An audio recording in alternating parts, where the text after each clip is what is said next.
But we are super excited to talk to you because your story, doing the research and everything, is very inspiring. And it's always, this podcast is for the up and comers. And so we always like to have people on that are like in it and doing it and showing that it can be done no matter where you're at or how you get started. So let's go there. Is this something you always kind of knew you wanted to do? Did you kind of fall into it? Like, what was the path to say, acting, that's me, that's what I'm going to do? So it's a little bit tricky because I don't actually recall memories of me thinking I'm going to be an actor or me ever even saying it as a very young child. Mm-hmm. But when I mentioned that to my mom one day when we were on the phone, I said, I didn't have that. Like, I'm going to be an actor when I was little. She was like, you don't remember? And I was like, remember what? She was like, you used to perform for us all the time. So I guess it was always there, but I just never had I never said it out loud when I was very little that I wanted to be an actor, but I guess it was always in me. And so as I grew around like 12 or 13, I really wanted to be a dancer first. And so I told my mom, I want to be a dancer. Do you know anybody that can help me, make up a dance? Because I wanted to audition for CAPA, which is the Performing Arts High School in Philly. Yeah. Nice. And yeah. And so she actually knew a friend of hers at work had a sister who was a professional dancer. And she was like, okay, I'm going to ask her. She got her to choreograph a dance for me. And I actually did really well I had no training. Dancers normally they come up at 2 and 8. Yeah. Hardcore. I had no training at all. And I actually did really well for no training. But I wound up, this is a life lesson that I haven't really shared actually publicly because I am putting it in. I have a little project that I'm working on myself. Let me not say little. We always do that. That's right. No, I have a project that I'm working on. And so I was never really sure if I wanted to share it, but I'll share a little bit. Well, we won't tell anybody. I basically lied on my application. Oh. And I said I had more experience than I had. Mm-hmm. And so I did not get in. When I write about it or, when you see this project, it'll go into it a little bit deeper, but that's basically the gist of it. I lied on the application, so I did not get in.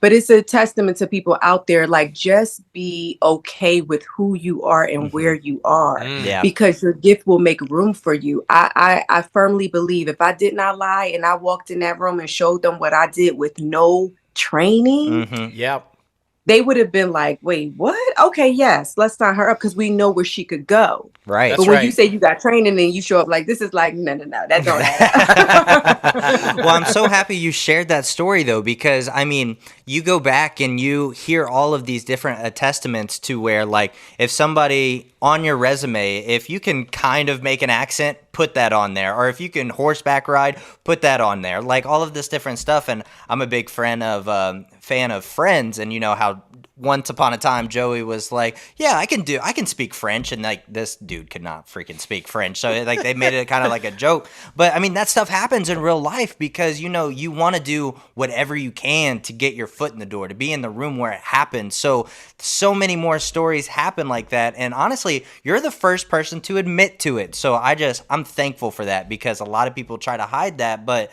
we also have a mental health podcast, and we talk about how it's important to just be open and put it all out there, because that's what liberates you. That's what makes you free from those type of things and don't make you feel bad about certain situations. And I think it's really good because by doing that, right, I feel like when you continue the lie and then the next one, because I feel like that's the path, right? Then that's when you start to lose your self-worth. And that's because you begin to believe that if they know the truth, you're somehow not worthy of getting in on your own, that you're not good enough. Let's start there. Like, well, first of all, if you're lying, then you already believe you're not worthy. Period. Exactly.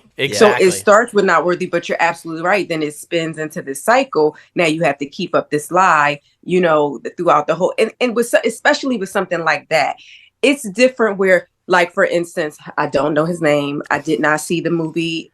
Don't kill me. But Black Panther 2, the second one. Yeah. I have not seen it yet. But the guy where is he from? he played the swimming, the Yeah, guy who was in the Submariner. water. Yeah, Namor. Okay, cool. Because I don't know any of that yet. So he, his part of his spiel or his story when he was going around, doing PR for it, was that he did lie. He said that he could swim and he could do all these things and he couldn't. But the difference between, I think, that and what in my story is that he knew that he had time to prep. Right. It's different. So it's like, okay, you want these skills, you saying you want what? Okay, sure. But I know that we're not going to film to this. So I'm going to go and grab those skills. Right. It's not like he said, yes, I know how to do it and did not, learn. Yeah, exactly. And came and said like, yeah, what's up? Let's do it. Like, wait, what? No. If you're going to do that, you have to be sure that you're going to then learn the skill. Sure. So it's very different when, like you mentioned, Joey on Friends. It's like, yeah, you're saying that, but you gotta show up on set next week. Yeah, like, exactly. It's not appropriate, and it's actually it's a bad. I think a lot of people look at this industry like it's not professional.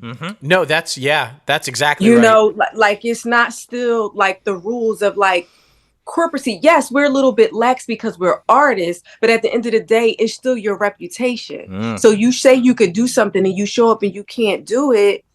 You know what I'm saying? Like, what do people think of you now? And people do talk. Not saying they're going to blacklist you forever. Right. I think you can still come back, but they do talk. And so now you got to worry about that. Who knows who and who's telling them don't work with you? It's just so much. It's like, just don't do it unless you really know you're going to have time to develop that skill.